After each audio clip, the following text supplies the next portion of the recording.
Hi, it's Mark from Top Local. I'm here with Bernie Pollock, Pollock Automotive in Vancouver. 23-time winners of Best Auto Repair in Vancouver as voted by their customers. That's the important part right there. Voted by their customers, not just some magazine bestowing it on them. And we're talking cars. How you doing, Bernie? Doing very well. So, 2017 Range Rover diesel. What was going on with this vehicle? This vehicle came to our shop. It was due for a maintenance service, an A-level service, and that's what we did on the vehicle. So what do you do during an A-level service? The A-level service on this vehicle, I mean, the heart of the service is an oil and filter change, but along with that, we adjust tire pressures, do a visual inspection of the vehicle, underhood inspection, look at fluids, inspect lights. I mean, a lot of these things are monitored by computer these days, things like lights, but it's always good to look at them because surprisingly enough, there's the odd light that isn't monitored on certain vehicles. You'd think everything would be, but it's not. So that's something we look at. And yeah, fluids, and that's basically it. So it's a diesel. Anything different because in the service realm, because it's a diesel? Yeah, well, there is one additional item on this vehicle, and that is the diesel exhaust fluid needs to be filled up during a service. And that's basically the only additional thing that we would do. I mean, in this particular service, it was due for air filters and cabin air filters, which we replaced. But that's not a normal part of the service. It's a once in a while type of thing. So diesel exhaust fluid, what the heck is that? So diesel exhaust fluid is kind of the latest, and I say latest because it's been out for more than a decade now. It's the latest exhaust emission technology on diesels. You know, there's NOx emissions, which are the big thing on diesel engines, need to be reduced. There's various ways you can build an engine. You can put EGR valves, you know, programming and things to reduce NOx, but really the ultimate way to do it is with a device called an SCR. It's a selective catalyst reduction, and is the last piece in the exhaust system before the muffler. So most modern diesels, they have the oxidation catalyst, which comes as the exhaust streams out, it goes to the catalyst, then it goes to the particulate filter, and now it goes to the SCR. And the SCR has a urea injector, and that uses a special type of fluid. It's like a urea-based fluid that's injected into the SCR that reduces NOx to pretty much nothing. So that's kind of like the magic bullet in diesels nowadays. It's the one I know I've talked about before. It's the one that Volkswagen didn't want to do, said they could do their emissions without it. Instead, they faked it, and because they didn't want the additional cost of putting an SCR system in the vehicle or exhaust fluid system.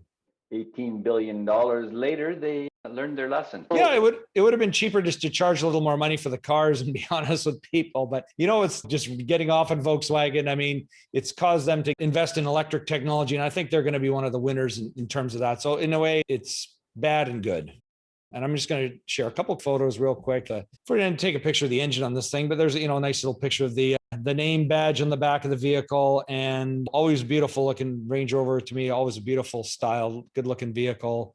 And, you know, it looks pretty much the same with the diesel. It's just when you pop the hood, that's where you see the difference in some of the specs. So does that diesel exhaust fluid add a lot of cost, operating cost to this vehicle? The actual fluid is really cheap, and it lasts, you know, between probably, have to top it up every maybe 8 to 10,000 kilometers, depending on driving conditions and so on. And it's not expensive. I think on the bill of this service was about $45 for the fluid, and the tank was very low.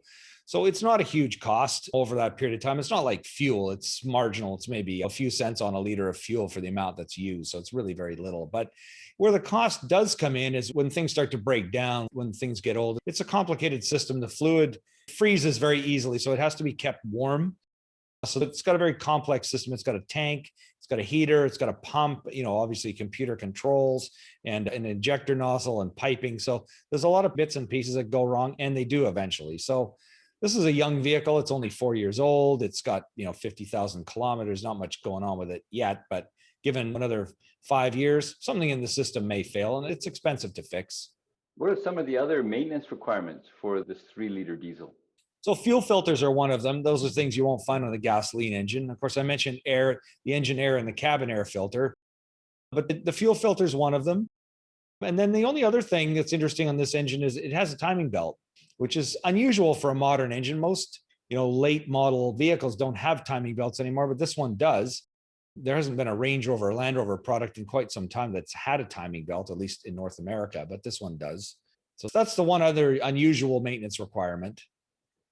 Because that does have to be replaced on a certain strict maintenance schedule. It does. And if you're wondering when that is, it is 180,000 kilometers or 112,000 miles. That's the recommended interval. So now if the vehicle's 10 years old, you probably want to consider doing it if you haven't got up to that mileage. But, they generally build these pretty well, but a failure of that belt will cause catastrophic engine damage. If it's old enough, it probably won't be worth fixing, but if you do fix it, it'll be expensive. So the belt needs to be done at the right time. So how are these Range Rover diesels for reliability? Well, so far, so good. We don't work on a lot of them, and they're not very common. I mean, there are a lot of Range Rovers around Vancouver and not a lot of diesels. So we've got a few clients with them, not many compared to gasoline models. So far, they've been good. Hopefully, they will be a better quality, more reliable product than Mercedes, which we see a lot of. Not that Mercedes are bad, but there's just a lot that goes wrong with them. But hopefully these are going to end up being more reliable in the long run. But so far, so good. They are nice and they've got good power, good torque. They can haul a lot of weight. So it kind of adds something. If you're looking to haul weight and, to say tow a boat or something, this could be a better vehicle than the gasoline powered one. If you're looking for service for your Range Rover in Vancouver, BC, Canada, you can call Pollock Automotive. You can reach them at 604-327-7112 to book your appointment. You have to call and book ahead. They're busy. Check out the website, pollockautomotive.com, or our YouTube channel, Pollock Auto Repair. Both have hundreds, no exaggeration, hundreds. We've been doing this for 9 years, hundreds of videos on all makes and models and types of repairs. Of course, thank you so much for watching and listening to our podcast. We really appreciate it. And thanks, Bernie. Thanks, Mark. Thanks for watching.